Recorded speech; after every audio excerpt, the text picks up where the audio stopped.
Happy Monday, everybody. Hope you guys are having a great one. We are here to talk about tonight's Monday Night Raw as we are now right in the thick of WrestleMania season, and we knew that we had at least one big match tonight with Obafemi and Rusev, but we also had a feeling that CM Punk was going to have to answer for the last final line he had in his promo last week, with Roman Reigns, referencing Roman Reigns' father, Sika, who, of course, is passed away.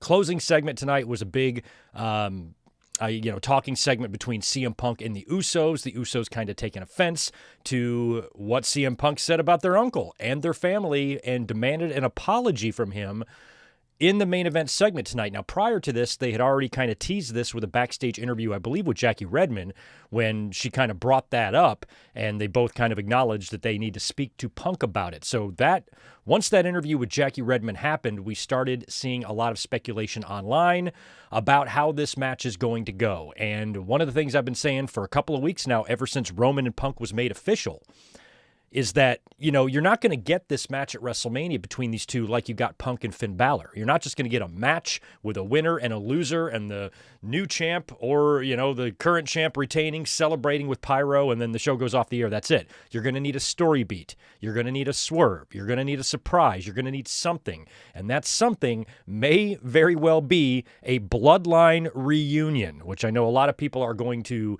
instantly reject, but it might be what they're doing. If they do it, I don't think it's going to be a 4-year-long angle like it was last time, but something has got to happen in that Punk and Roman match at WrestleMania. It's not WrestleMania main event worthy if these two guys go out and just have a kind of a boring one-on-one match with a clean finish. We're not going to get that. Something's going to happen. Somebody's going to turn. Alliances are going to be formed or shattered. Something like that is going to go down, and they're kind of planting a few seeds to that now with Punk raising the ire of some other Samoan family members with his comments. So Roman Reigns will be on the show next week. Like we said last week in the Raw review, when Roman Reigns does come back onto TV, CM Punk is going to get a receipt.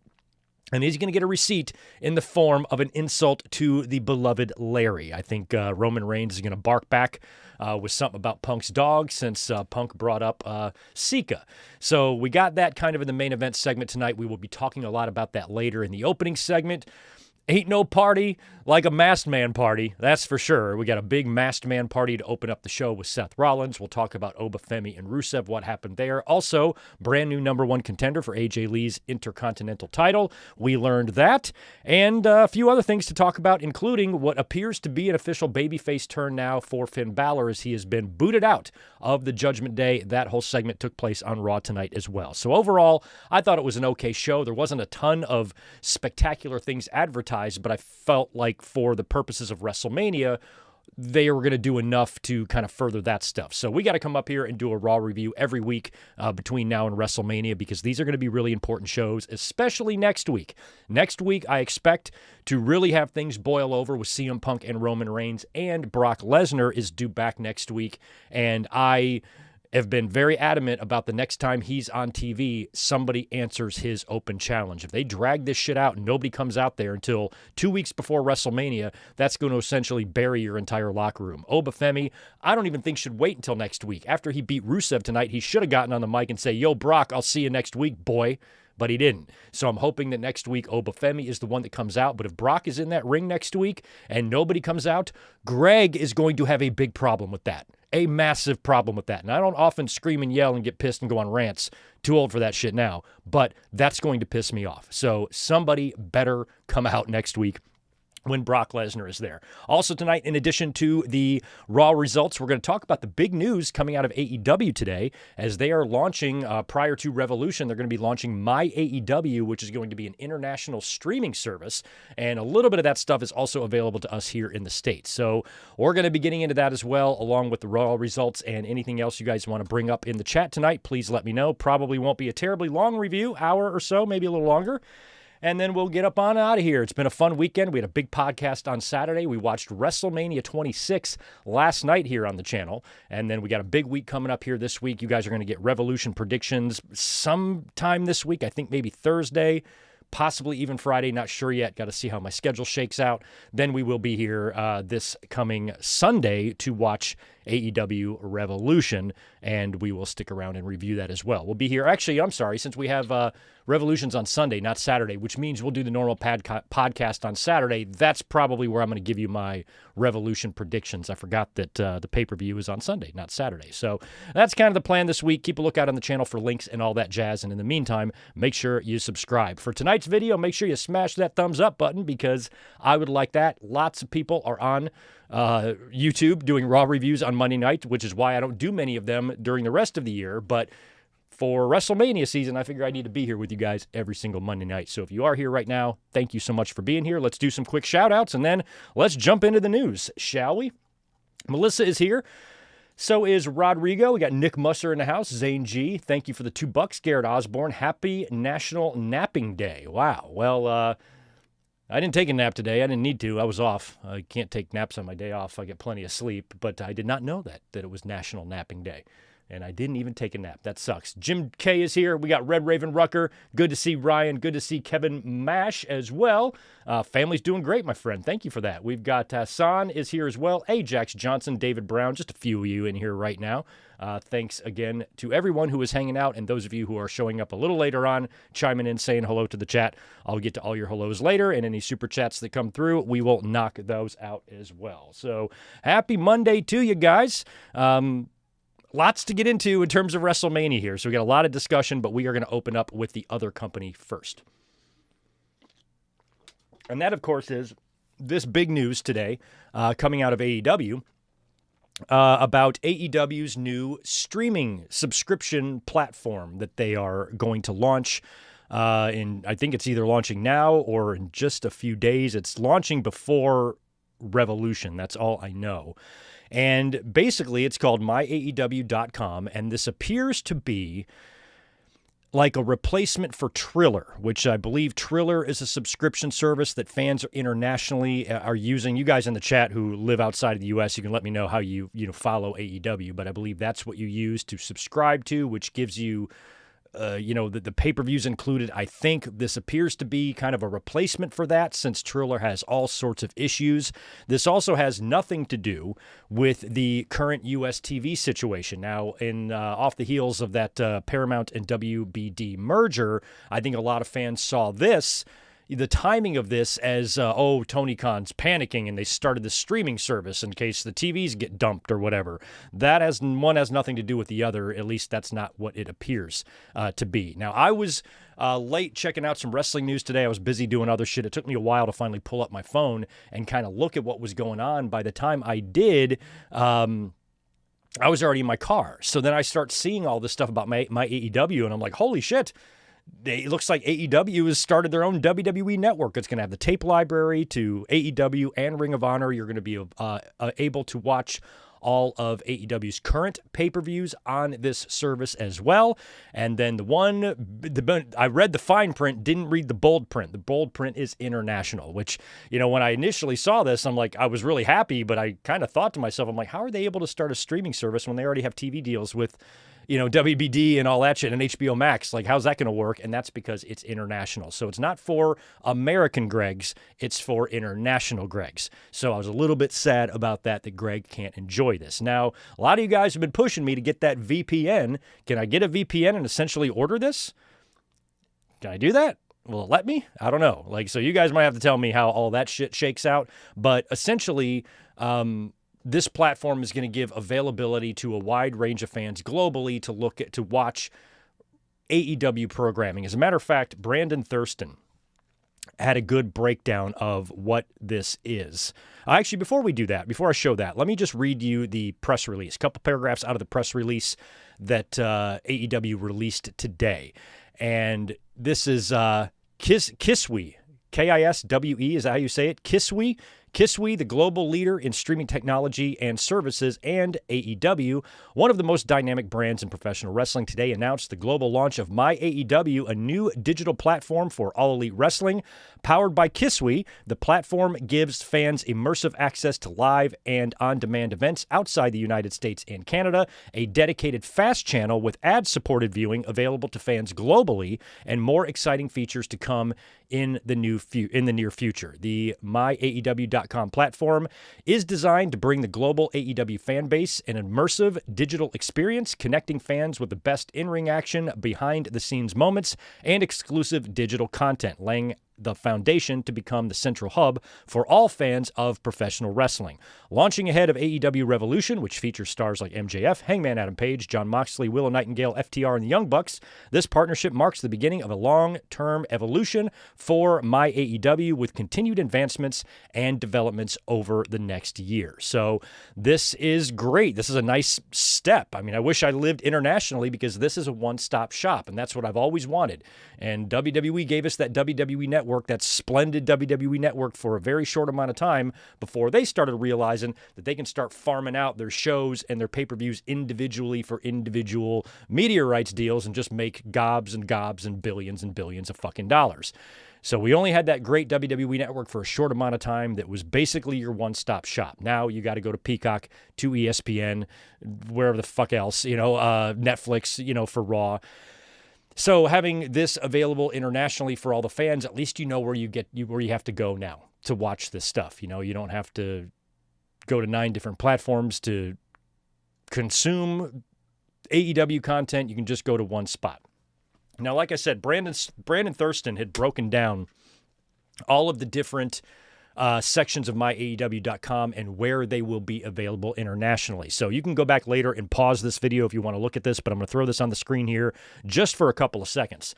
So this is basically the breakdown here. And if you look at the very top, you see the United States, the region, and then all of the I guess basically all the tiers available on the subscription service, and if that's available in your country and how much it costs. So here in the U.S., as you can see, we only get access to the Watch AEW Fast channel. So if you subscribe to the service, you get a fast channel, which shows replays of Dynamite, I believe. I took a little bit of a look at it today, and it had just some random past AEW programming showing up there. Down in Canada, you only get the standalone live pay-per-view, I guess, subscription there. And then in the UK, you get basically everything, along with, Ireland, Germany, France, Italy. Australia gets everything. India just gets what we do here. Japan gets it all. Philippines, South Africa, Pakistan, Brazil. Looks like they have access to this. And nothing in Mexico, unfortunately, for our friends just a few miles below me. So this is kind of a breakdown. As you can see, you can get the fast channel, you get the standalone live pay-per-views, you get the monthly prescription, which is live Dynamite and Collision, the AEW TV archive, the Ring of Honor TV, and live Ring of Honor pay-per-views during the month. And this gives you options to also order the AEW pay-per-views as well. And this all looks pretty good, and it's, somewhat affordable. The tiers are broken down to, I believe, $7.99 per month. $7.99 for like the low tier, then it's $19.99 a month, or it's $120 for the year, is kind of how the breakdown was. So if it's $120 for the year, if you pay annually, then you're getting it for $10 a month, which is 1 penny more than the WWE Network does. So this certainly seems like an affordable situation for fans internationally, and I'm hoping that this is something that does end up spilling into the U.S. somehow, because right now we still have to order the pay-per-views on HBO Max, which does give us a $10 discount, but I would like access to subscribe to one big subscription service where I can watch all of the current AEW pay-per-views and have access to the library. So this is a beginning step here, and we don't know yet what is going to happen with AEW's media rights deal in a couple of years when it's time for renewal there. We won't know that for quite some time, because it's going to take a long time for the Paramount and the WBD merger to, number one, be approved, which there's no guarantee it even will, and number two, that merger needs to take place. Then all of the transition and the layoffs and the infrastructure needs to change. And when all of that dust settles, whoever is in charge of the TNT and TBS brand or heading up the sports division or whatever, if they see value in AEW, they're going to be just fine. They'll re-up their deal. Tony Khan will get his big raise. If not, they might have to look elsewhere for programming. So having a backup like this, if something falls through on the US end of things, at least you've got your streaming platform, but streaming isn't enough.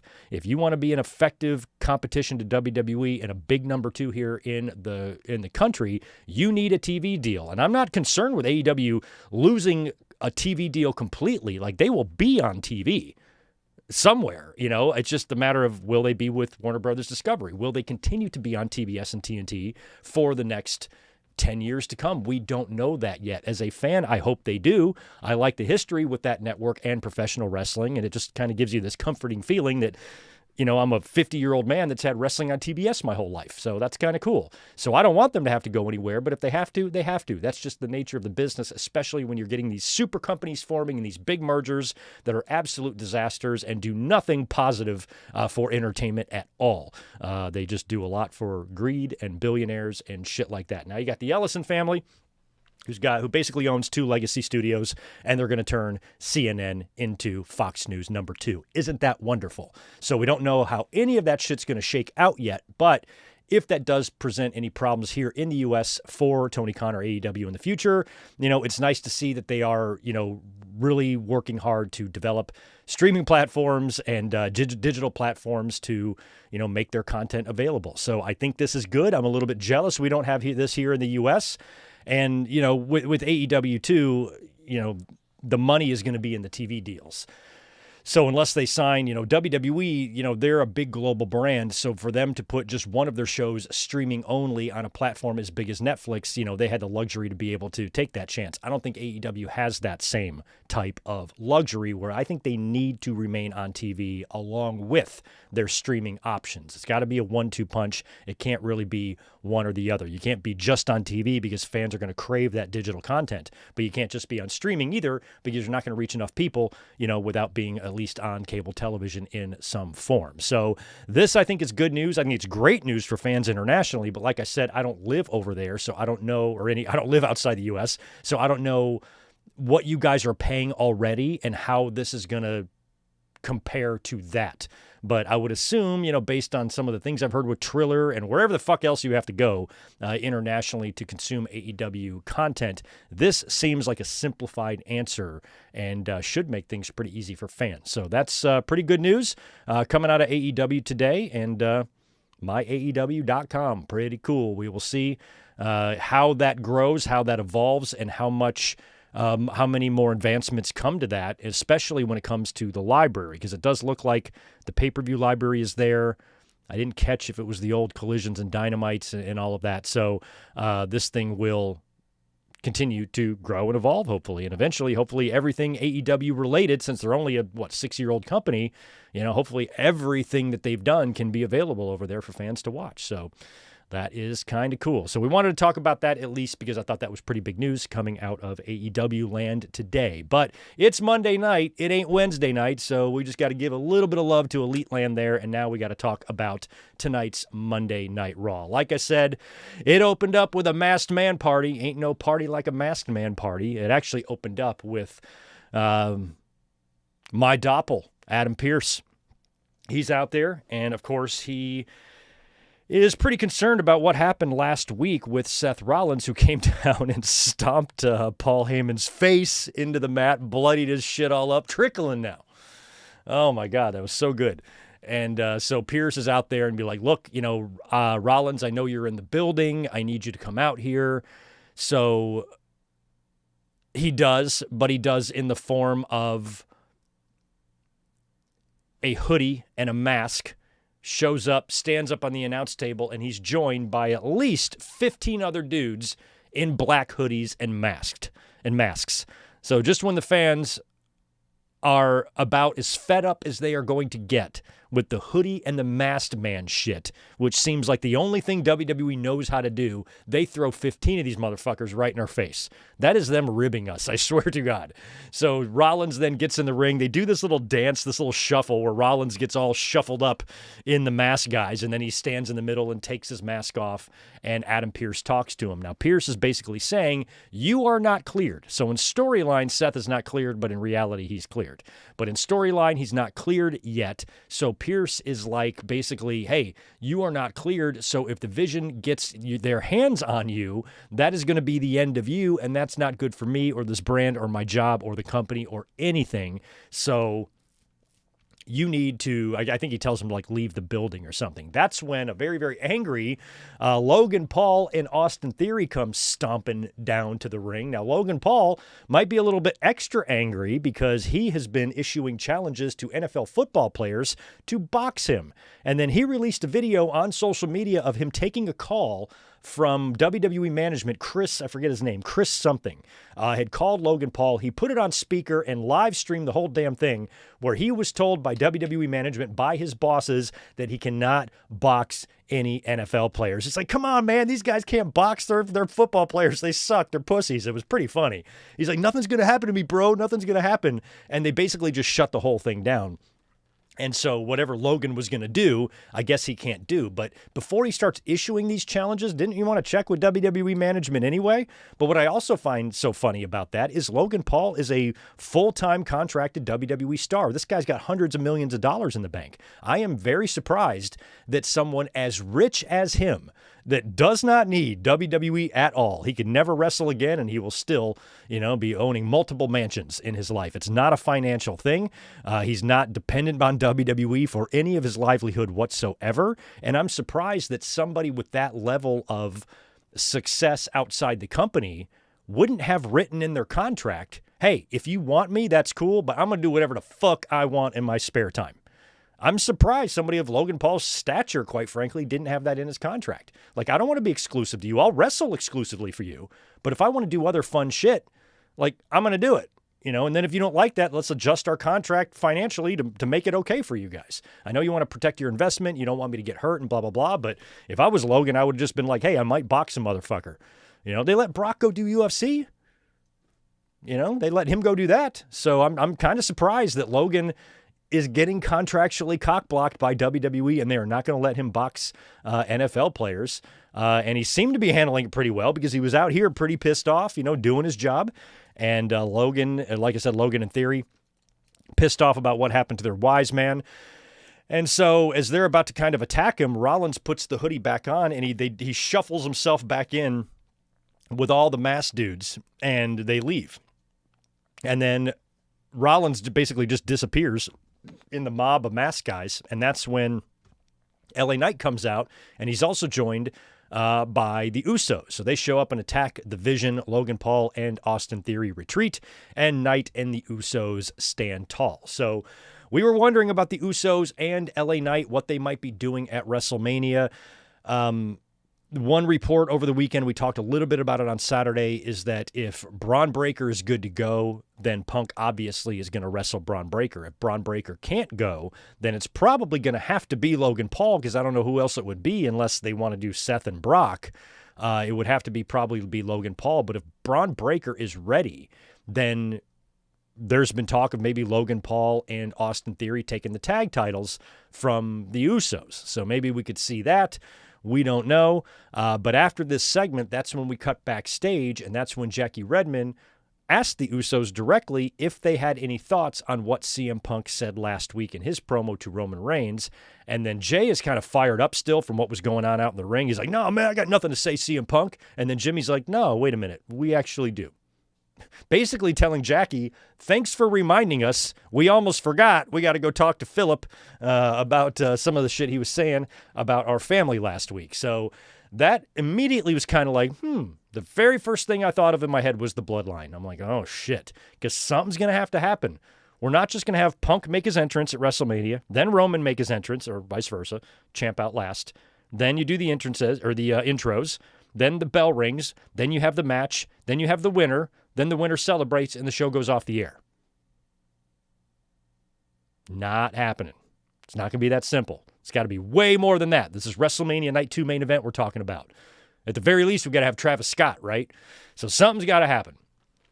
And having Punk maybe accidentally raise the ire of some of the former Bloodline members or some of the members of that Samoan family could be what inevitably helps Roman win the championship. Because as soon as that match was made, do you think Roman is going to drop 3 straight WrestleMania main events?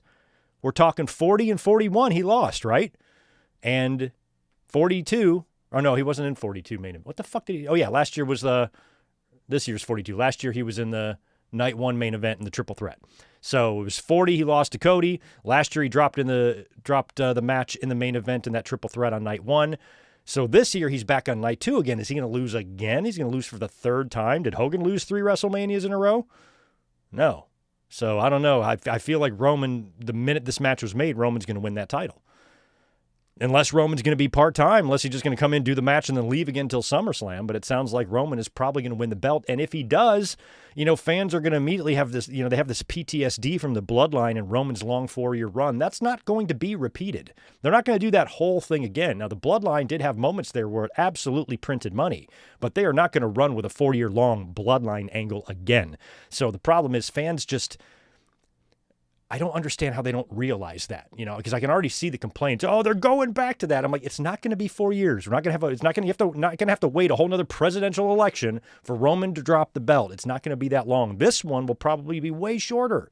And CM Punk tonight, we'll talk about it. He brought up how Roman Reigns still to this day has not apologized to any of his cousins for how terribly he treated them during the Bloodline days. And I'm glad that CM Punk brought that up. They wanted an apology so bad. I'm like, you haven't even gotten one from your own fucking cousin yet. Fuck you. That was kind of good. So we're going to talk more about the Bloodline stuff when we get down to the main event segment there. But Jimmy and Jay... They kind of got a lot on their plate right now. Lots to think about. They got lots of enemies. So we'll see where all that goes. We opened up tonight with the first match on the show was that advertised Intercontinental or number one contender Intercontinental title gauntlet match between the women. This was going to be Io Sky, Lyra Valkyria, Raquel Rodriguez. Who else was in this? Bayley and Asuka, I believe, right? Did I get everybody? Anyway, the gauntlet opened up with Io Sky and Lyra Valkyria starting things off. Now, I didn't realize or hear that the winner of this gauntlet was getting the title shot next week. Even last week, I thought that the winner of this might be AJ Lee's opponent at WrestleMania. So one person I didn't see winning it was Io Sky because I think that's too much babyface. AJ Lee is beloved. Io Sky arguably might be beloved more. So that's too much belovedness in one match. You can't do that. You certainly can't do that at WrestleMania between those two. But Io Sky, who many consider the best wrestler in the world, cannot be left off of the WrestleMania card. So at this point, where do you see her landing? What do you see her doing? I mean, unless, you get a heel Intercontinental Champion before WrestleMania and she can somehow find a way to challenge her. Otherwise, I'm not sure what Io Sky is going to do right now unless you can get her over to SmackDown somehow and she can challenge Julia for that US. But Julia's been being pinned left and right on TV, so I don't even know how great that match would be. But if you want to move Io over to SmackDown and Ripley beats Jade and Io beats Julia, and you've got Io and Ripley as United States and WWE Women's Champions respectively, might be kind of cool to reunite those two. I don't know. But Io was not going to win this match. Now, she did beat Lyra Valkyria in basically a good one-on-one match between those two to open it up over the moonsault to win there. Lyra is eliminated. Raquel Rodriguez, who I thought was another good possibility to win this match, she was out next. Liv Morgan even comes out to try to help her, but Stephanie Vaquer shows up to run off Liv Morgan, and Io Sky is able to roll up Raquel Rodriguez and eliminate her. So Raquel is gone. But that pisses off Raquel. She feels like that was not fair because of what happened with Stephanie and Liv. So she then attacks Io Sky and hits her with a Tejana bomb on the apron, which means the next person who comes out is Ivy Nile, and it's easy pickings there. She just comes right in the ring and pins Io Sky to eliminate her. Bayley comes out next. Her and Ivy have a nice little match. Bayley to belly to Ivy for the win there. Ivy is eliminated, and the final woman out is Asuka. So Asuka is out last. Of course, she is backed up by Kairi Sane, and we know that the direction for these two is probably going to be a WrestleMania match. Kairi Sane tries to get involved, but Lyra Valkyria comes all the way back to neutralize Kairi. Bayley then escapes the Asuka lock and nails Asuka with a rose plant for the win, and it'll be next week for the championship, AJ Lee defending against Bayley. So that's going to be the match. Later on, they did, we'll talk about that later, actually. I guess we don't need to talk about it later. Where is it? Later on, Bayley and Lyra were interviewed backstage, and I think this was also by Jackie. And they're talking a little bit, and it's just making me wonder, if this is also going to be a WrestleMania match. Now, Bayley said that if she wins the Intercontinental title next week, that her and Lyra can run it back. She'll give her a championship shot. Now, what I feel like might happen here is, Lyra helped out tonight, helped out Bayley win. Maybe something similar happens next week. I don't know why Bayley would need to cheat against AJ Lee, but maybe Becky shows up. Becky Lynch might show up to kind of stick her nose in this situation. Somehow that prompts out Lyra, and then Lyra makes some sort of a mistake that maybe costs Bayley, and Bayley loses, and then now you've got a Lyra and Bayley match at WrestleMania. That's possible, I suppose. And if that were to happen, I really like that, because we talked about it over the weekend that we've heard rumors that there's a pretty good amount of women's matches planned for WrestleMania. And one thing that we don't often see, I've talked about this a lot, one thing that is extremely rare, I'd love to know the stat number on this if anybody wants to look it up, but one thing that is extremely rare is to have women's singles matches on pay-per-views with no titles on the line. For a long time there, the only women's matches you would see on a pay-per-view is if a belt was on the line. Or if it was some special attraction when you're putting Ronda Rousey and Stephanie in a tag team match or something. But other than that, or if it's Stephanie and Brie Bella or something, some sort of an attraction, but in terms of just women on your roster having mid-card feuds that don't involve a title, you never see these matches on pay-per-view, ever. They don't even dedicate any time to creating mid-card stories with these women.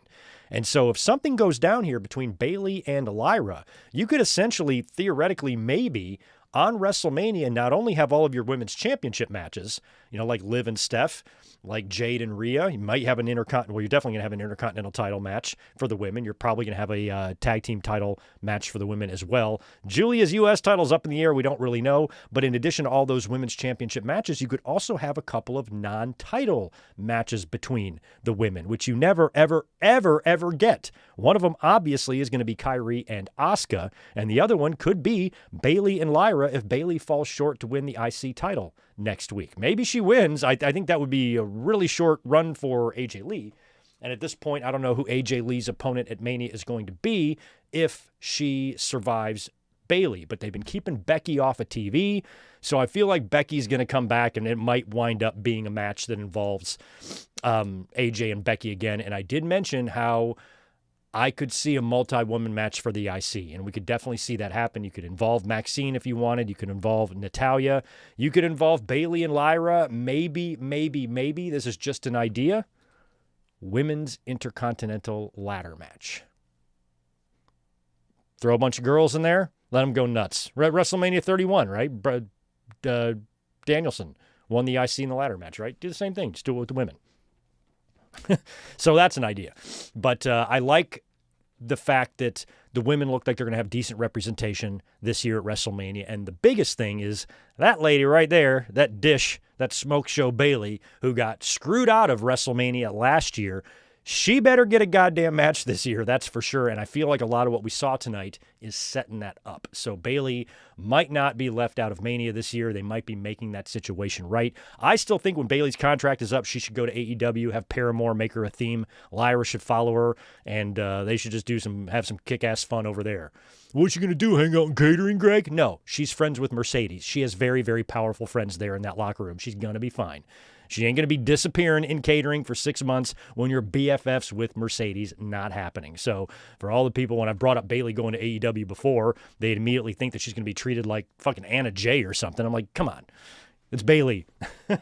Tony Khan's going to use her, and Mercedes is going to see to that. So I wouldn't really worry about anything there. But I think she would do well there, and hell, maybe Lyra should follow her, But if WWE is going to try to, make it right with Bayley, put her on the WrestleMania card this year, start treating her better. You know, she might be WWE for life, but she is one wrestler. You know, when I think about people jumping ship, going from one company to the other, you know, I fantasy book and I think of, man, I feel like so-and-so would be so much better if they left AEW and they came here. And then there's some people that I feel like would be better in AEW if they left WWE. Bayley's one of them, and I would have fun watching her in AEW if she made the jump. But all I care about in the short term is that this woman gets her WrestleMania match, because that was just wrong what they did to her last year. All right, after the Women's Intercontinental Gauntlet that was won by Bayley, we cut backstage again to our friend. First we see El Grande Americano, the OG El Grande Americano. He is on his way to the ring because he has a match for the Intercontinental Championship versus Penta. He is interrupted by Danhausen. So Danhausen shows up and he interrupts him, and he's talking about his mask, and he goes, I want to wear your mask. Give it to me. And he's trying to pull it off, and Grande's like, bro, what the fuck? And basically just tells him to piss off. And Danhausen curses him. So he cursed Dominic. He lost the Intercontinental title. He cursed Miz on Friday. Now he curses El Grande Americano. So that was kind of funny, but then we have to go to the ring for the Intercontinental title match. Penta, who, of course, won the championship last week, he's defending against El Grande Americano. And, I didn't even put the image up for this one. Oops, you guys are just going to have to look at these two guys while I talk about this match. So Penta comes out to the ring first. He actually cuts a promo, like a thank you promo to the audience. Much of it was in Spanish. It was a little bit of in English as well. And Penta is just extremely lovable. They should have let him talk more in AEW. And what I liked about this most, and I got to give a huge shout out and props to the fans in Seattle. Y'all are just a little bit smarter and more intelligent up there, I guess. But it was really nice to not hear 10,000 people what this motherfucker in the middle of his promos. You know, he spoke 80% of that in Spanish, and he took long pauses in between sentences, and we didn't hear a single what chant. There might be hope for us yet. Did you see the video of Penta meeting a little fan dressed up as Penta? You know, it was hard to see this potential when he was in AEW, just with the Lucha Brothers. You know, you didn't realize that, you know, he's a charismatic guy that's very, very easy to like, and Penta's the best. So he cut his little promo there. Fans really liked and appreciated that. And now it's time for him to defend the Intercontinental title against El Grande Americano. But when it's time for El Grande to make his entrance, the other El Grande comes out. And they don't even really know. Like, Michael Cole's like, what the fuck? What happened to the other El Grande? And Graves is like, I think it was the curse. And then they referenced him a couple of times during the match.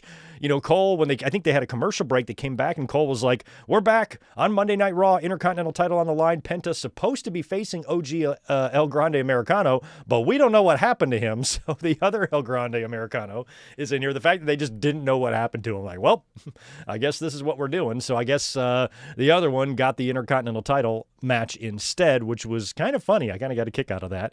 And of course, you knew that El Grande would not be successful because Penta just won the title last week. He's not going to be dropping that shit tonight. And it was a nice springboard Mexican destroyer there to Grande for the win. And Penta retains the Intercontinental title. And a pretty fun little match there, although the El Grande Americano stuff is just fucking stupid. But it's just still going. And it's going to be some AAA match, mask for match, or mask versus mask. Whenever they do that match, just do it and let's move on from this shit, for the love of God. So after the IC title match, we then went to a really cool little vignette. Now, this is a vignette hyping up the match between Liv Morgan and Stephanie Vaquer at WrestleMania. Now, one thing I do like about this, I put this on Twitter, I did appreciate this about the feud.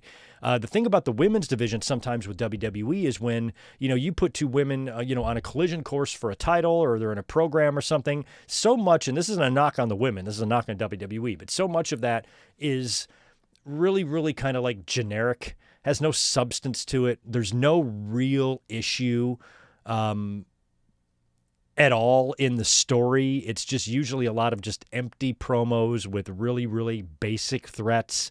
And there's not a whole lot there. There's no like meat to enjoy on the bone. It's just like, here's this match, we're giving it to you. We got to fill time between now and then, and with promos and contract signings and all this BS, and it's just usually really, really uninspiring, and very rarely is it interesting, or does it have a good story to go along with it. And so what they've created here with these two, I actually think is not bad. It's a bit predictable, unfortunately, but Stephanie's message, and it's been this way ever since that sit-down with Michael Cole a couple of weeks ago where Stephanie basically made Liv Morgan cry. Stephanie's message here as the women's champion is a good one. Her message is, Liv Morgan, you got to learn how to wrestle at Disney World. You got to go to Disneyland every day to learn your craft. You had world-class treatment, training, coaches, medical, lodging, housing, food, accommodations, everything. You had the easiest path to becoming a professional wrestler. Not me. I had to wrestle in a pool of shit and hell and mud and kick and fight and scream and scratch and claw my way. She learned how to wrestle on the streets. Liv Morgan isn't the starving artist who slept in her car. She doesn't have a story like that. Stephanie came up a little grittier, a little more hard knock style, where Liv had it nice and cushy and easy. So at least that's something. A lot of times these women's stories and these women's feuds are just dumb. And when they do make a storyline, it's dumb too. Remember a few years back, it was Alexa Bliss doing the fat shaming angle with Nia Jax. Just for Nia to beat her at WrestleMania. And okay, but none of that felt real genuine. It just felt like something they were doing, where there's a lot of realness here because Liv Morgan is, a PC-grown talent. She came right up in the Performance Center, right there in Orlando. The hard times that she has faced in her life, I'm not saying she hasn't faced any, but the hard times she has faced in her life are nothing compared to what people who really go through, and I think that was the message Stephanie Becerra is trying to send, and I appreciate that is something. And even that, I like these vignettes. The language barrier with Stephanie Becerra is not much of an issue. And this was two segments, back to back. We just had Penta pouring his heart out in Spanish, thanking the audience, and they showed him respect. And here Becerra, it's kind of like the Nakamura promos because he doesn't speak English either. And so they kind of put those vignettes together to help tell his stories. They do a little bit of that with Stephanie Becerra too. But in this case, it's not something they're just pulling out of their ass. Nakamura started doing these things and he started, I forgot who he was targeting and why and what his reasonings were, but it was just like, okay, they just pulled that out of nowhere. These are actual real things about these women and about their upbringing and path to becoming pro wrestlers that they're using in a storyline, and so far I don't think it's that bad. Now, unfortunately, it is a tad predictable because if WWE is going to tell you a story, the audience, and they're going to say, okay, we're going to make this match about WWE trained wrestlers versus independent trained wrestlers, I wonder who's going to win that. Liv Morgan. So, of course, maybe the match outcome here is going to be somewhat predictable, but I don't think it's going to be Liv Morgan just out wrestling and out fighting Stephanie Becerra. It's Liv Morgan. She's got Judgment Day. She's got women behind him. If she wins the title, she's going to do it in the Liv Morgan way, by cheating, by taking shortcuts. That's how she's going to get it done. I don't think it's going to be a straight up thing where she just beats Stephanie. I mean, maybe, but I don't think that's what they're going to do. But right now, I kind of feel like Liv Morgan will probably win the title, but there is a chance that she won't. There's a lot of stuff going on there with Raquel Rodriguez. And if I had a choice for one woman to retain their title between Stephanie and Jade Cargill, I would pick Stephanie. I would like to see Stephanie maybe retain over Liv because Raquel shows up, fucks up or something, and then Liv can win the belt at Backlash or something. Maybe in a stip or whatever. Maybe Stephanie actually wins at WrestleMania because we can't have every title change hands. You can't have Cody drop it to Randy, Punk drop it to Roman, AJ drop it to whoever the fuck, Jade drop it to Rhea, Stephanie drop it to Liv, and then what are the other belts we got? What's the men's IC has got to do something. Well, that'll probably retain. Who the hell is the men's U.S. champion? Oh, yeah, Carmelo. See, Carmelo Hayes should get a WrestleMania match, too. So all these belts can't drop. Some of them, at least in the world titles, 4 world championship matches we're going to have. Are they all going to change hands? Probably not. I might go for Stephanie to retain, believe it or not. But I think the vignettes so far are working. I think so far the back and forth between the women has been good all the way back to that sit down with Michael Cole. And this isn't an angle or a program that I find myself rolling my eyes when I'm watching it. It's keeping my attention decent enough to where I'm like, okay, this actually doesn't suck. So let me know if you agree with that or if this view does absolutely nothing for you. I think with me, I just appreciate that there's something there. You know, even this isn't the greatest thing you've ever seen, doesn't have to be. I'm just saying, like, I appreciate that there's something there. So often with these women's matches, it's just a match. And any sort of storyline or heat they try to build is just completely uninteresting. You know, so at least there is some realism here. At least this feels somewhat genuine in the story they are telling, and they are giving these women and their program a little bit of substance, which a lot of times these feuds and these matches drastically lack. So that is a positive thing. Trying to point out positives here for WrestleMania. We don't want to spend the whole show shitting on WWE, but that is one positive that I think we could see at WrestleMania is a pretty good thing between these two and maybe a pretty good program altogether. So right after that little vignette, we cut backstage to the Judgment Day, and they're going to be heading out to the ring. So it's Dominic and Raquel and Liv Morgan heading out to the ring. Of course, Dominic last week dropped the Intercontinental title, which if you take away that Cena win, he held that for almost a year, won it at last year's WrestleMania. So Dom dropped the IC to Penta. And now, and a lot of that was because Finn Balor refused to help out. Dom didn't want help, so Balor respected Dom's decision. And when JD tried to help out with the hammer last week, Balor cock-blocked him, and Dominic wound up losing his title. Or he's mad now. He's out. He's screaming on the mic, and he's blaming Finn Balor. And he calls Finn Balor out to the ring. Balor comes. They have a couple of words on the mic. Balor calls Dominic a spoiled little prick, which for some reason they bleeped. Like Netflix bleeped out prick. Oh, the type of shit you can watch on Netflix, that's what they're bleeping out? That just blows my mind. So he calls Dominic a prick. Dominic shoves Balor, and then Balor hits Dominic with a Pele kick, and then goes to attack Dominic. JD pulls Balor off of Dominic. Dominic breaks free on the other side, tries to attack Balor. Balor hits him with a sling blade. JD, then as Balor is setting up to nail Dominic again, he comes running in with an attack. JD, which I think he's going to run in with the double dropkick thing in the corner. JD intercepts Balor and hits him with a clothesline, and now there is a gang beatdown of Balor. It's JD, Dom, Liv, and Raquel all putting the boots to Finn Balor, and Dominic goes out to the outside to get a steel chair and the hammer. So he's got a chair and a hammer. Balor starts fighting back, but winds up taking a hammer to the face. And then Dom takes the hammer and shoves it in his boot. And I'm like, what's he going to do here? Is he going to kick him in the face? I'm like, oh, shit, he's going to 619 him. So he shoves the hammer in his boot, and then they set Balor up on the ropes. Dominic comes in with a 619 with the loaded hammer boot, hits Balor right in the face pretty good.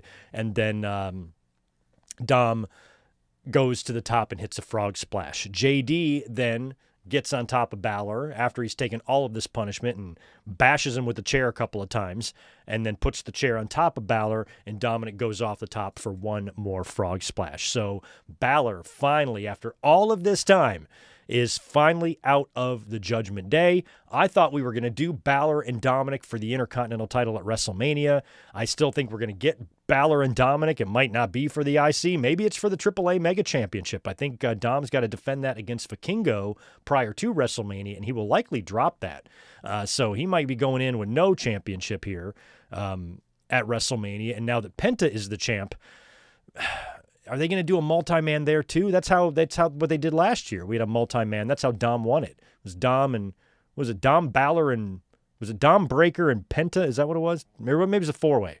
Was it Dom Balor Penta Breaker? I forgot what the fuck they did. But I don't know if we're going to get Dom and Balor with no title on the line at WrestleMania. I feel like they might have to be involved in the IC situation there because I don't know who Penta at this point would work with for the IC. You would think that Dom would be a natural challenger since he held that thing for damn near a year, and Finn Balor would as well. So maybe Dominic's going to win back the title from Penta. You know, maybe Penta has a cup of coffee here with the championship because the whole reason they put the belt on him is so they could set up the issue between Dom and Balor. I think you could have already done that. There was already some friction there, but having Balor, essentially cost Dominic his title, that's how you get to Dominic completely, breaking up with Finn. Now you've got them as enemies. Then you can put the title back on Dominic and Balor can challenge him. But I don't know if they're going to do that. I don't know what they're going to do. Tell me what they're going to do. You guys know. I don't know. What the fuck do I know?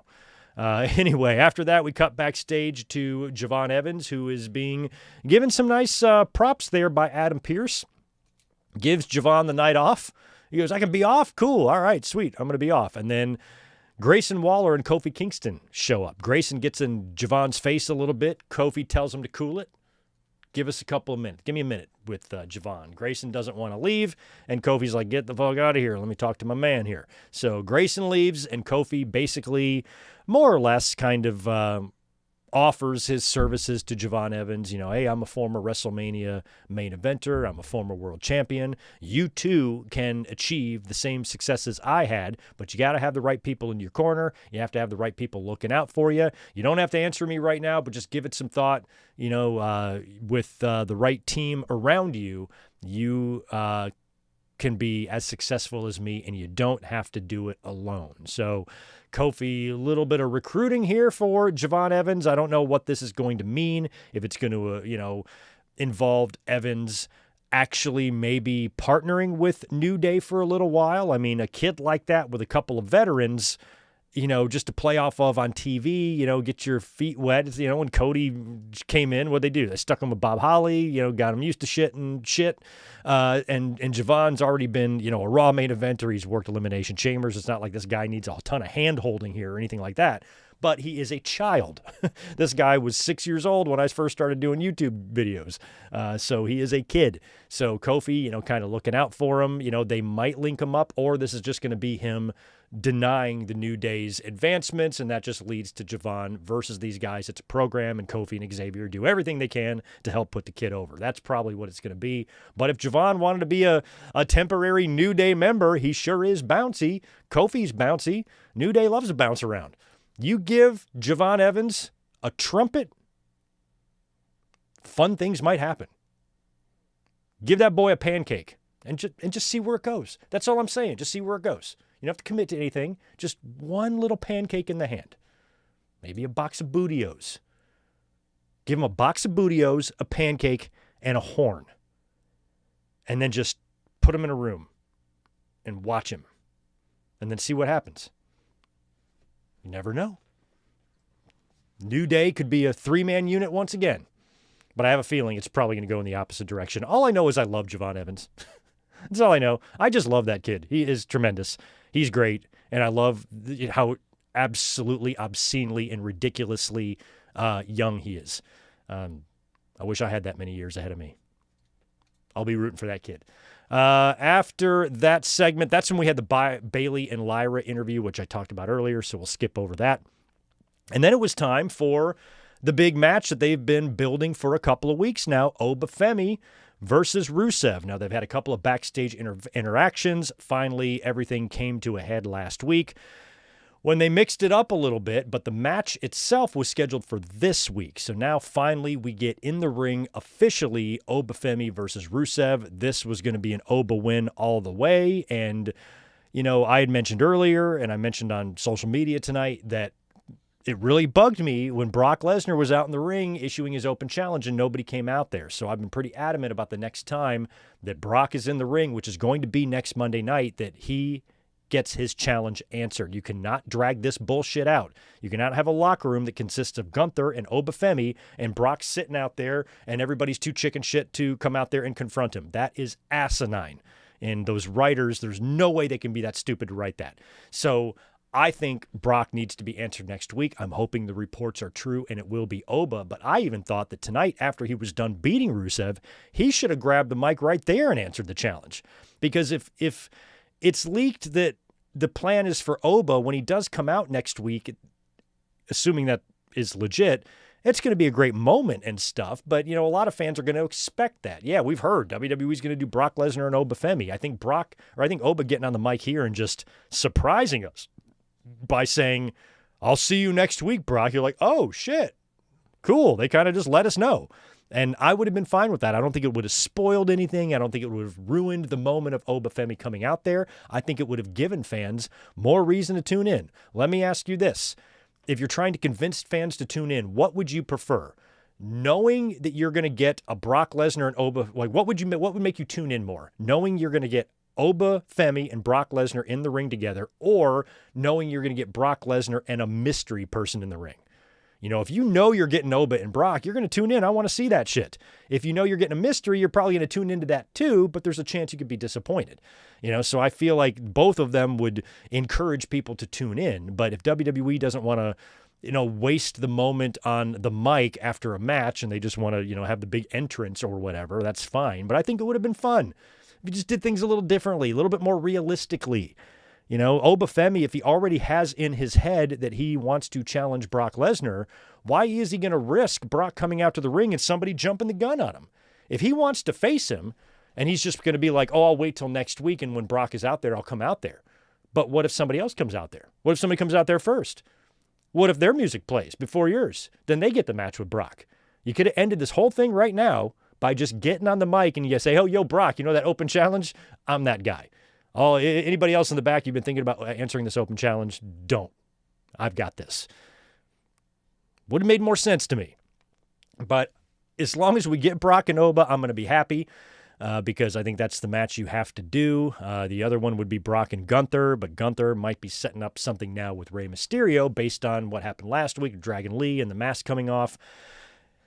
It's probably going to be another match like that, but I don't know if I'm ready for Rey to retire. If that's the match they're going to do at WrestleMania, how is Gunther going to not insist that Rey's career is on the line if they have that match at WrestleMania? And I don't think Rey's going to win. If AJ didn't beat Gunther, I don't think Rey will. But if Rey's going to retire, that's something that I wanted for Dominic. That's something I was preferring for him to do, especially later on this year if he becomes champion, if he wins Money in the Bank or something. And Rey can hold on for another year. And about a year from now, 10 months from now, whatever it is, you do that match, and it's Dominic defending his title against Dad, and Dad's mask and career are both on the line. It's title versus career, title versus mask and career, whatever you want to call it. And Dominic wins, retires as Dad. But if they're building this legend killer or legend ender or career killer, not legend killer, if they're doing this career killer thing with Gunther, then you got to think about that statistically. You're talking in, 8 or 9 months' time, Goldberg, Cena, AJ, and Rey. I mean, fuck, what if Jericho comes in? Throw him on the pile. When it's all said and done, Gunther could essentially retire Goldberg and Cena and AJ and Rey Mysterio and Chris Jericho. He might jump to AEW and retire Samoa Joe. Anybody else old over there getting ready to hang him up? We got a couple of Hardy Boys still running around. I don't know if Gunther wants to face them both on a handicap match and just add them to the pile. Just keep throwing wrestlers on the pile of dudes that Gunther has retired. It might be Rey. I don't know. But, I've said for weeks and weeks and weeks when it comes, all these guys are on the Raw roster. Brock, Oba, and Gunther. Raw has a brand new writer, lead writer, Vice President Alex Williams. Let's hope she thinks the same thing we're thinking and that you got to do the same thing there. And next week we get Oba Femi and Brock Lesnar face to face, and that is your WrestleMania match. I hope it is. And that leaves us with the final promo of the night. I was wondering what the hell the main event was going to be. We hadn't seen Punk all night, and I know he was advertised. I knew Roman wasn't going to be on the show. So whatever Punk was going to do, he's going to be out there mostly by himself, and which is weird because he's the one that delivered that line last week. So now we have to wait 2 weeks for Roman to respond to Punk saying what he said and then walking away from Roman. And Roman just letting him walk away and not ripping his fucking head off. So like I said earlier on, Jackie Redmond caught up with the Usos, and she asked him, yo, you got any problems? Y'all got any problems with what Punk said? And I don't think they would have until she brought it up. Way to go, Jackie. You might be the reason that CM Punk loses his World Heavyweight title at WrestleMania, because Jay's fired up about something else. He goes, "Oh, man, I don't care about CM Punk." And then Jimmy's like, "Oh, wait a minute. Yeah, actually, you know what? We do." I think if she wouldn't have said nothing, they forgot all about it. They'd been so pissed off at the Vision, they would just worried about that. And I think that's funny. If Punk winds up losing this title, you can trace this shit all the way back to tonight when Jackie Redmond is the one that did it. And I think if you're looking for a backlash match, Punk and Redmond might be one you have to do. She needs to pay for this. But anyway, Punk is out there and he tells the crowd that he wasn't sure how he was going to be received because of, what he said last week. And it felt like a couple of times here Punk forgot what he was supposed to say, because there was a lot of pausing and he was kind of playing to the crowd a little bit. There was one long pause there where he was almost like waiting for them to chant something. I don't know. I was busy typing. I wasn't totally listening, but I was like, what's going on? He almost like forgot what he was supposed to say until he like kind of remembered again and then started back up. But, basically saying that Roman Reigns has never really respected him, and at WrestleMania, he's going to make Roman Reigns respect him. And that, of course, is when the Usos come out, and you've got good cop, bad cop here. Jimmy is a little bit more serious. A little bit less energetic. Jay is very fired up, and he is basically demanding, how dare you say that about our family? You owe us an apology, and he's demanding Roman issue an apology. Jimmy kind of calms him down. No, for real. You said this, and you shouldn't have, and we respect you, and we've always respected you, and we just wanted an apology for what you said. And then Punk is kind of like, why is Roman still sending his cousins out here? Which kind of pisses him off. And Jimmy's like, it's not about that. It has nothing to do with Roman Reigns. We don't even give a shit about him. Right now, this is about respect. You called out a member of our family who can't defend himself. He's 6 feet underground, and lays it all out. And Punk, Jimmy makes a good point. Punk kind of agrees.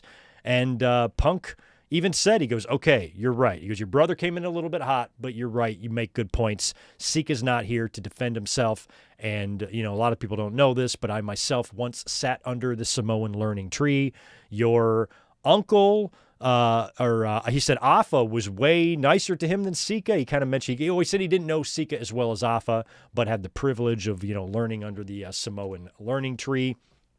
And he said the thing about the Samoan family, the bloodline, is that everyone in that family has always showed him respect, except for one guy, and that's Roman Reigns. And Jey Uso still doesn't want to hear it. I don't care about all that. We want that apology.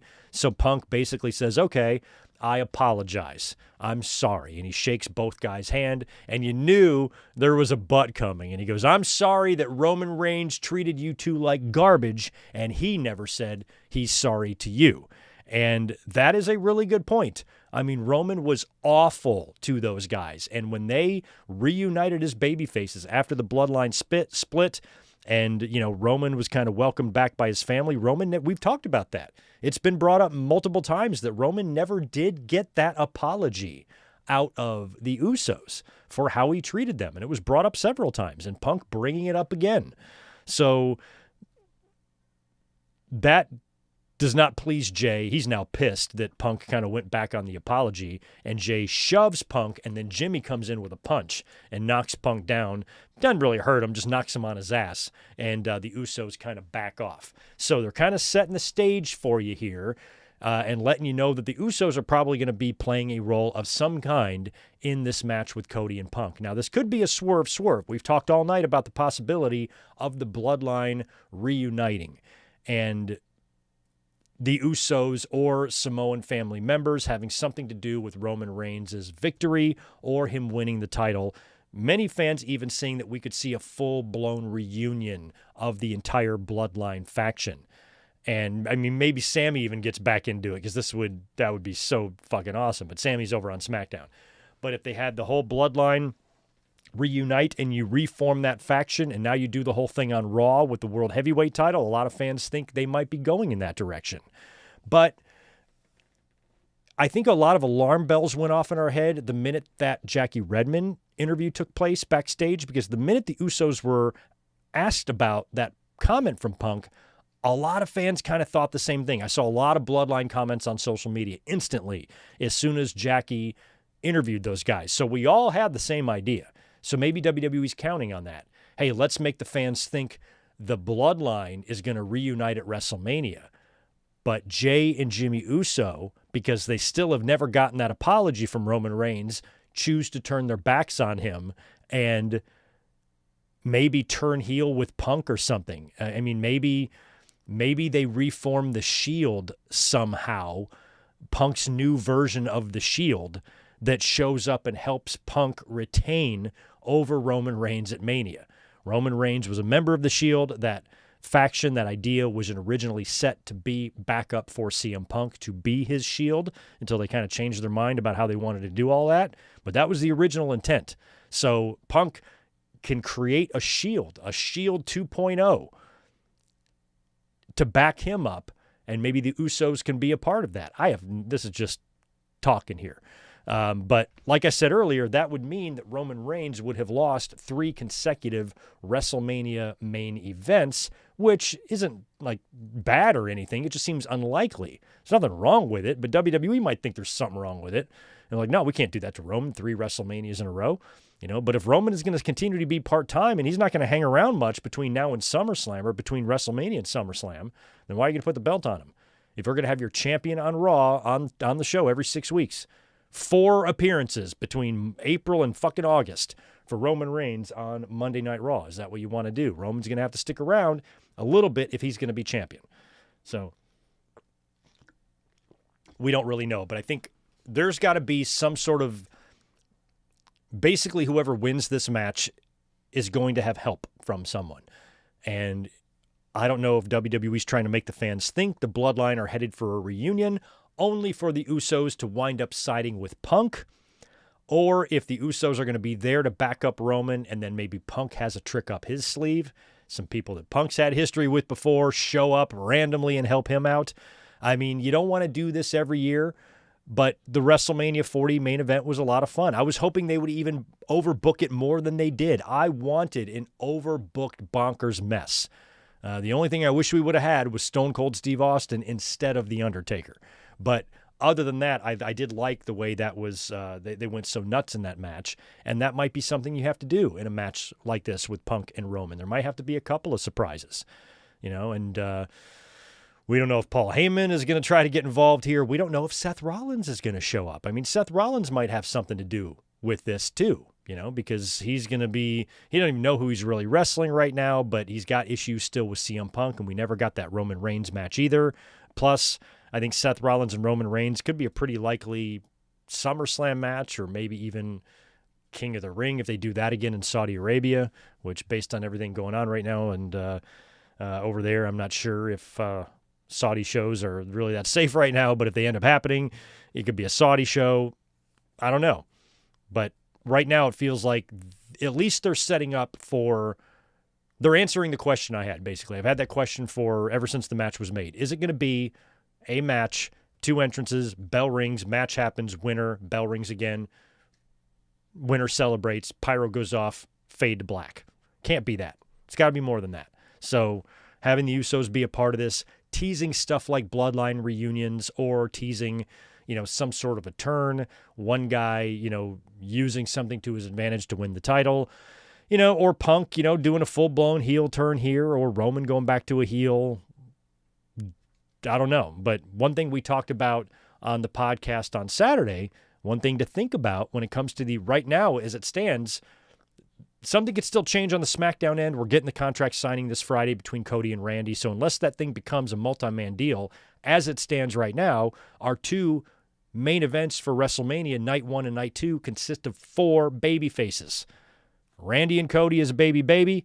Punk and Roman is a baby and baby. So you got to do something, man. So in Cody and Randy, somebody's got to turn. Somebody's got to do something. And then in CM Punk and Roman Reigns, Usos, fucking solo under a mask with a Samoan spike. I don't know. Who the hell else is out there right now? Jacob.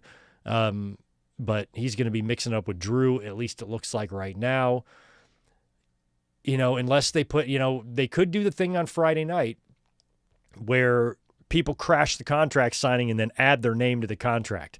I know that's not legal, but this is wrestling. It doesn't matter. So you could still do a multi-man deal, and if you wanted to do something super fucking crazy, talk about taking the fans on twists and turns, you book a four-way. You have Jacob and McIntyre both showing up or adding their name to the fucking contract. Now it's a four-way. And you have Jacob Fatu winning the title at WrestleMania on night one. And then you have Roman Reigns winning the title on night two, and maybe the Usos and Jacob Fatu all contribute to CM Punk losing. And you've got world champion Roman Reigns and world champion Jacob Fatu and world tag team champion Usos all standing there celebrating to close the show. The Bloodline is back. I don't know. Just all ideas. But one thing I did notice, though, a lot of fans who kind of thought about the Bloodline based on what WWE did tonight. When I put the Bloodline stuff on social media, if I'm talking about the Bloodline stuff here, none of this is an endorsement of them doing that. It's just me observing what they're doing and saying, hey, they could do this. And when I brought up the Bloodline thing and a couple of, people that I follow also saying, hey, I think we could have a Bloodline reunion here, and then getting yelled at, don't do that. I'm like, don't yell at him. He didn't have nothing to do with it. We're just talking about it, So like the people getting so defensive, I'm like, don't shoot the messenger, motherfuckers. We're just talking about this. We're not writing and booking the show. We're watching the show. And based on what our eyes watched tonight, it seems like a Bloodline reunion is at least plausible at this point. Doesn't mean it's an endorsement. Doesn't mean we want to see it. Doesn't mean if it's good or bad. It just means it looks like they could be doing that. Now, the fans had a lot of that. I brought up the big idea to have Cody reforming the Four Horsemen on the podcast on Saturday. And one of the reasons why I said they shouldn't do that, at least right now, is because the fans still need a break from the Bloodline. And if you did that thing with Cody turns heel, forms a faction behind him, it's essentially going to be the Bloodline. And he's going to win a lot of his matches the same way Roman Reigns did. And a lot of that might be a little too fresh in our minds still. So I think that's why people see the backlash. And once I start reading the chat here, I'm probably going to be seeing some of the same stuff. Like, oh, again. Like just chill. Not saying we should do it. I'm just saying it looks like they might do it.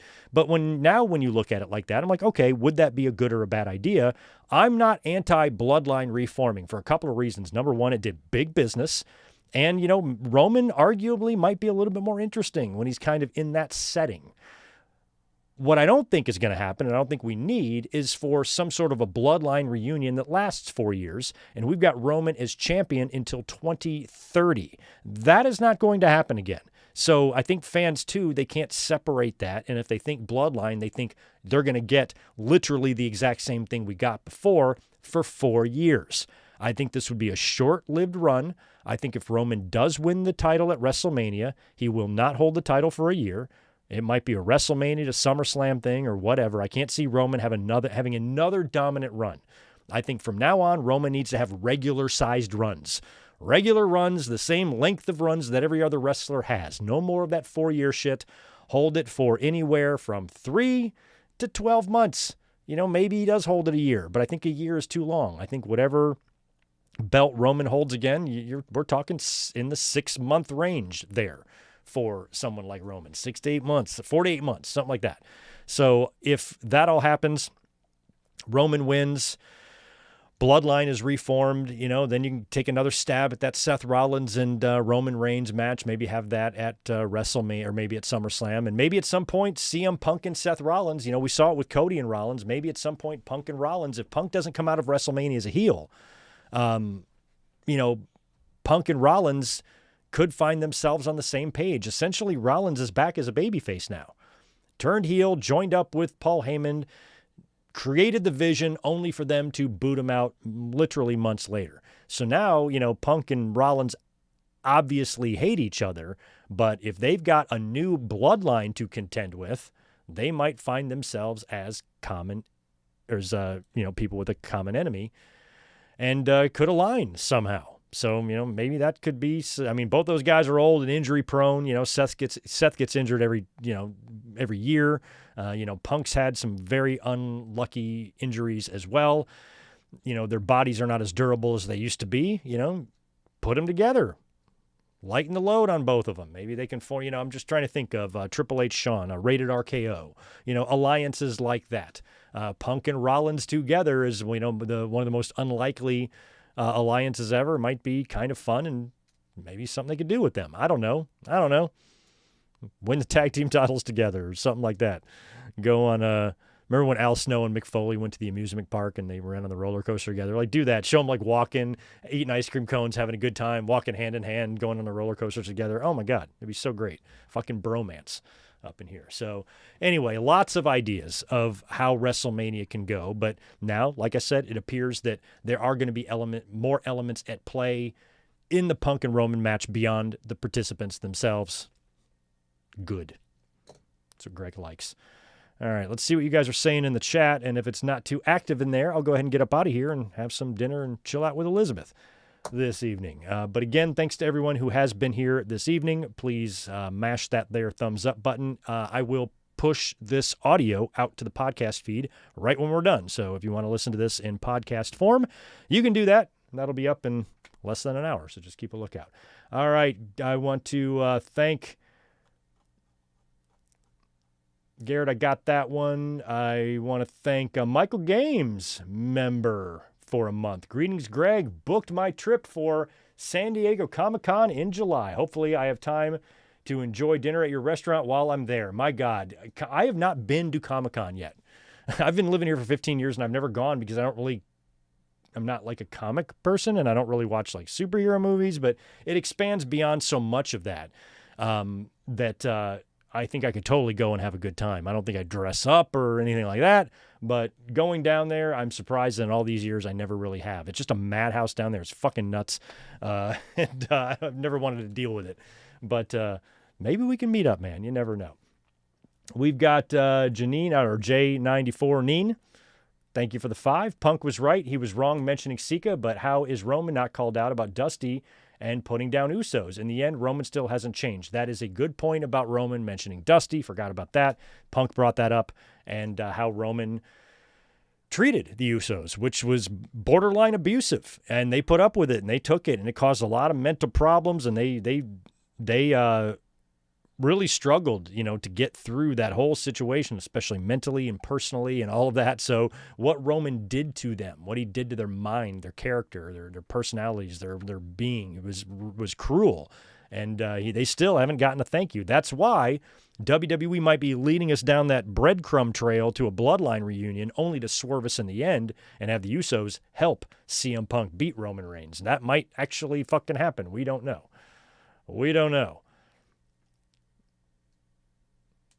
Good point, Max. Took one segment for people to like Jey Uso again. Yeah, kind of seeing him fired up like that. I think problem with Jey is he's just not a very credible main eventer in a singles. He's great. I mean, I wouldn't say not credible. He is.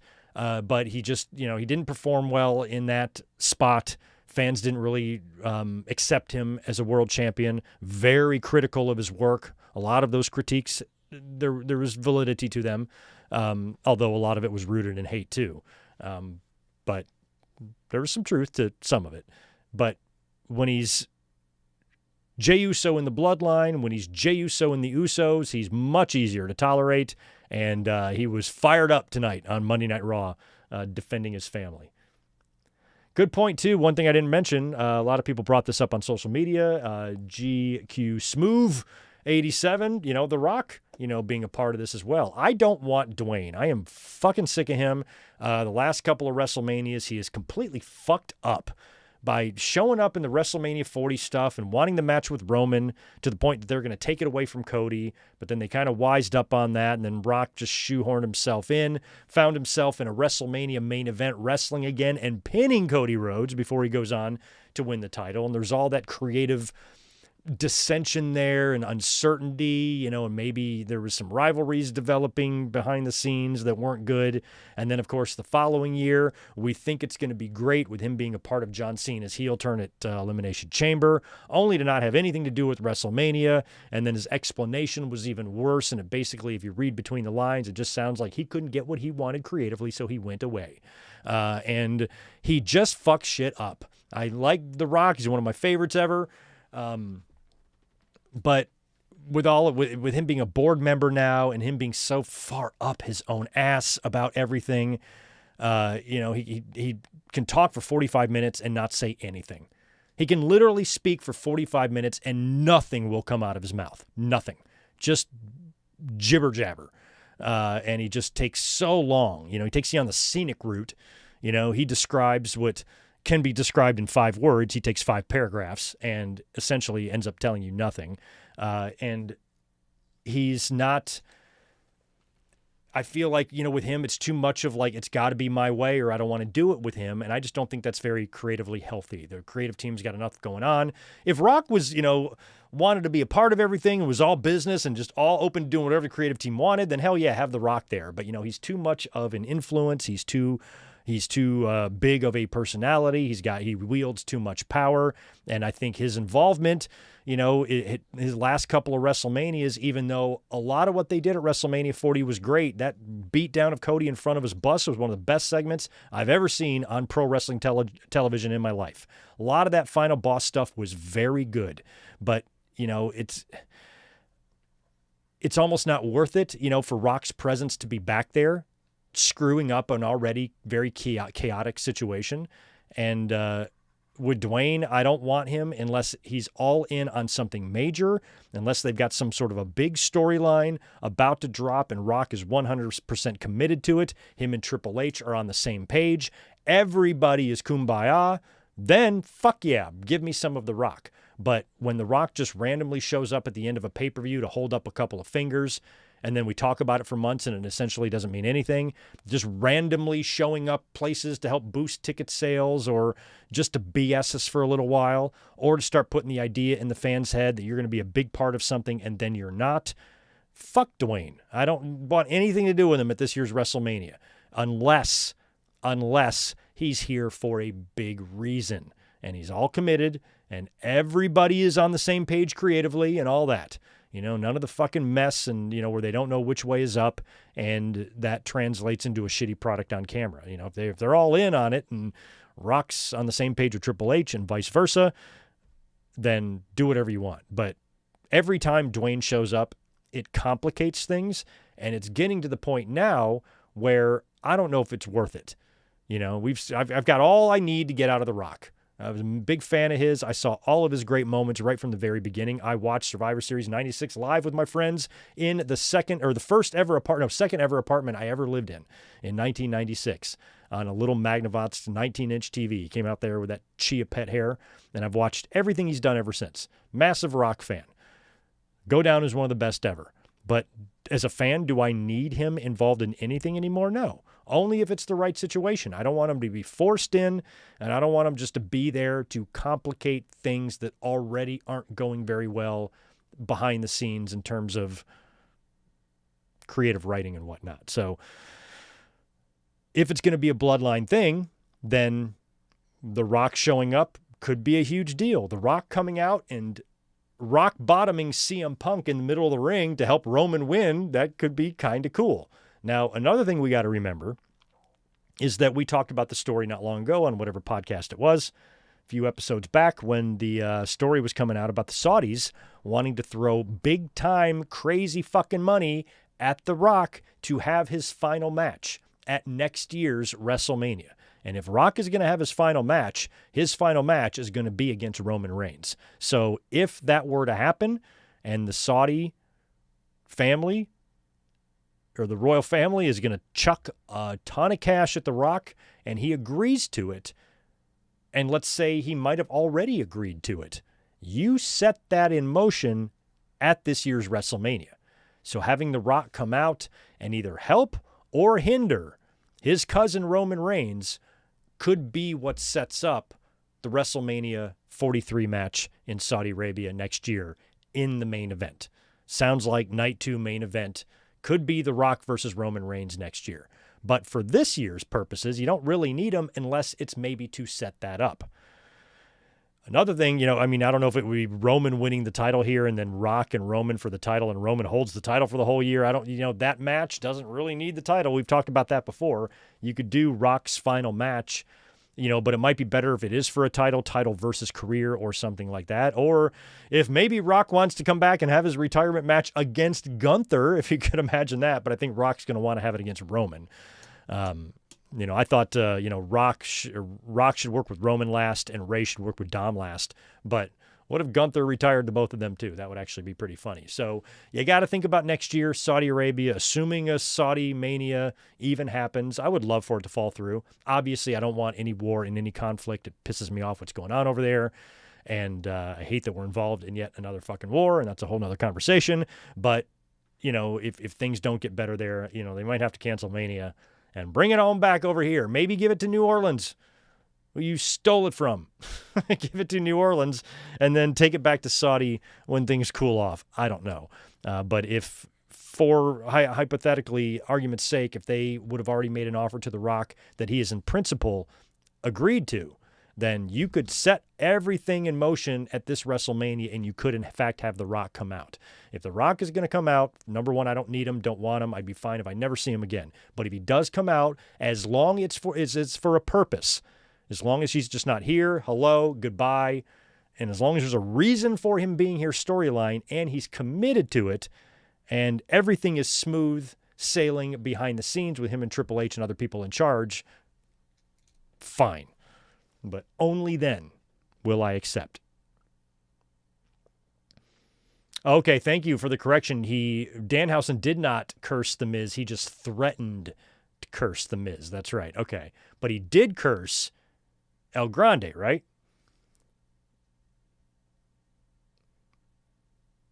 Thank you for another 5. J94 Nene.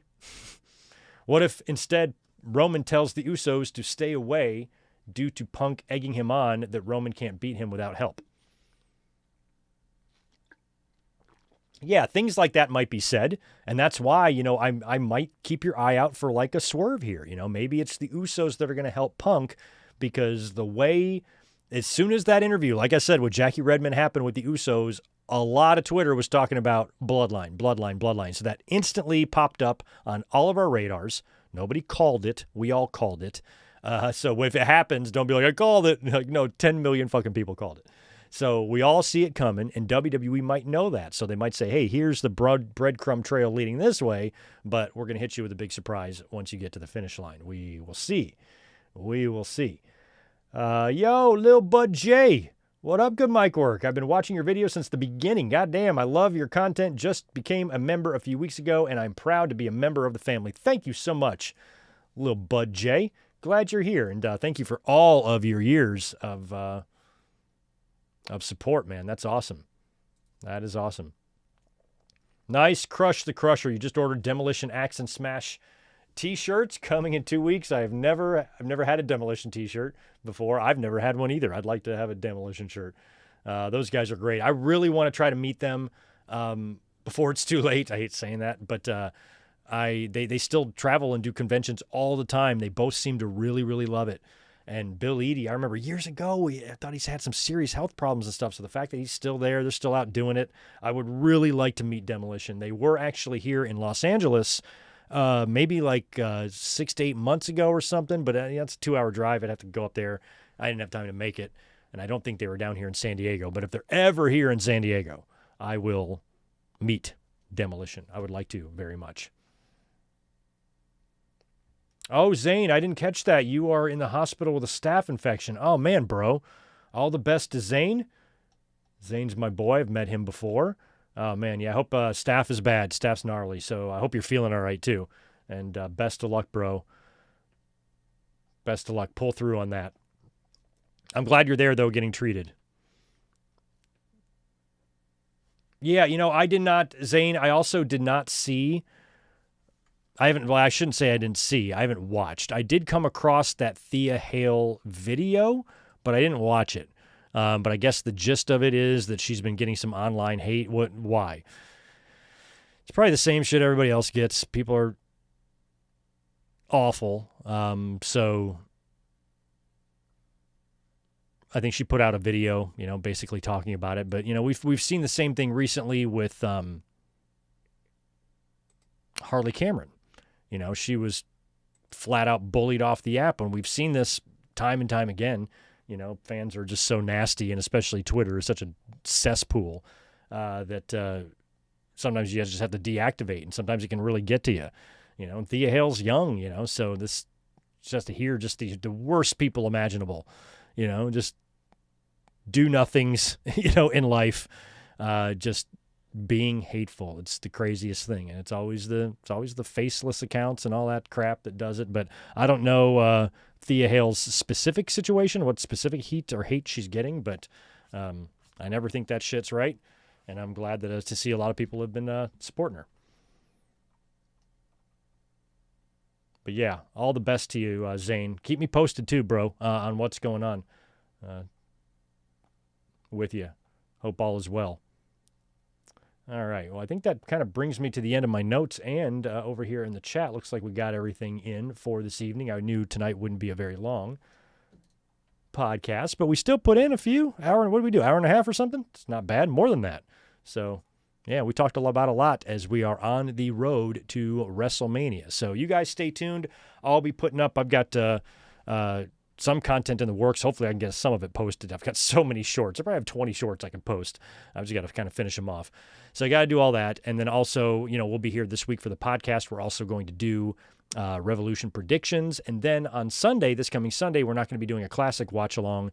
We will be here for AEW Revolution watch along and review. Thought about going to the show, but I don't think I'm gonna stay home. Gonna watch it here. Maybe I'll catch the next Revolution or the next Crypto.com arena show from AEW. I'll make a point to catch the next one for sure, because I kind of thought I would catch this one, but Elizabeth's about to have knee surgery. We got a lot going on. So I think I'll stay home and watch it, and we'll be here together this coming Sunday to hang out. So you guys have a great rest of your night and your evening, and I will be catching y'all in just a few days. Take care and have a good one. Peace.